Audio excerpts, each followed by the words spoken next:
Look at that scraping. Technique. Good technique. Alright, so the next day, got the concrete in. It went pretty well. What do you think, boss man? How'd it go? Yeah, about like always. About like always. Alright, so let's take a look at it. See how we did. We got the plumbers over here. They're getting ready to start doing some roughing stuff, but we're not gonna worry about them today. So that's the step into this is where like the first garage door kind of is, I guess. Plus some framing. Stepping around so the house can be framed, blah, blah, blah. Up, top of the foundation height.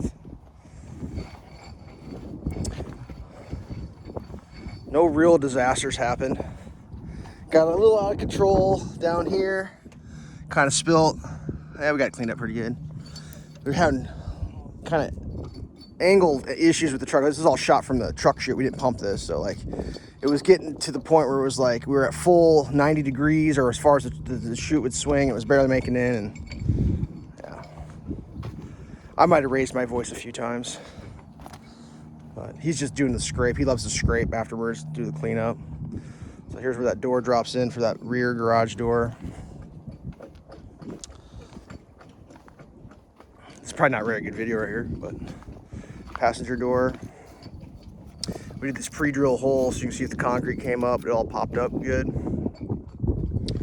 It's down here. We almost forgot to trowel this out around this thing. It's still kind of mangled, but we'll be able to clean that up. If I got to get a grinder in there, that'll be fine. We'll go down here to... Right now I'm getting ready to... I got the...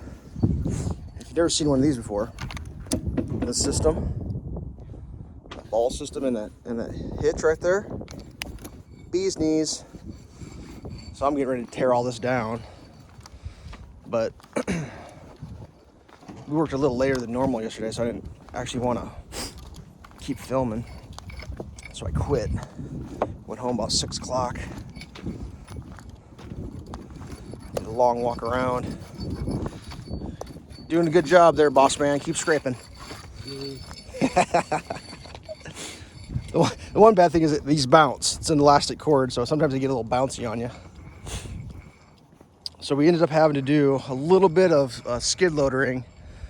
So this concrete. So what we did is we backed the truck up here. You can see these tire tracks. General rule is the operator doesn't want to get too close, but that hole's about 6 foot because that hole's about 6 foot because that's about 8 foot. So general rule is you don't want to go any farther back than your hole is down.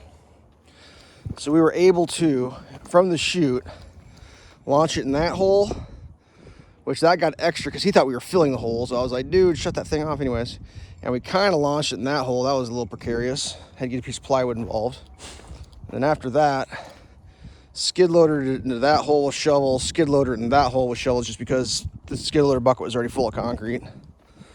And then we shot it in the last hole from that side. And that was kind of funny because I backed the guy up at an angle that way. I was like, well, let's put a chute on so we get in there. He's like, no, it'll just launch in. I said, oh, okay, it'll just launch in, let's do it. It landed right there. It's like, well, yeah, there. So then we ended up putting the string, that's an 8-foot 2x4, paralleled out, did the math, it should all work out. We should be good. So we got rebar down in the footing, and we got that one's kind of crooked.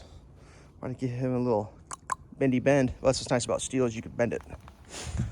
So I'm glad we got this done because now I can put those Sonos tubes or those cardboard tubes in, get those all squared up and level.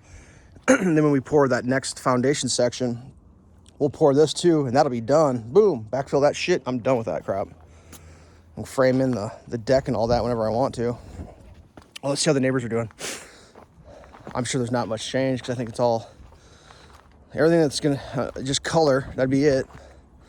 I don't know if they've picked their colors yet. Let's see, get a zoom going. So yeah, no painting on that one yet. That one they got the fence in the middle. They got the divider fence, that's new, I guess. And then over there, yeah, that's pretty much how it was. So yeah, they're coming along. I'm sure they'll get those painted soon. It's getting to be past painting season.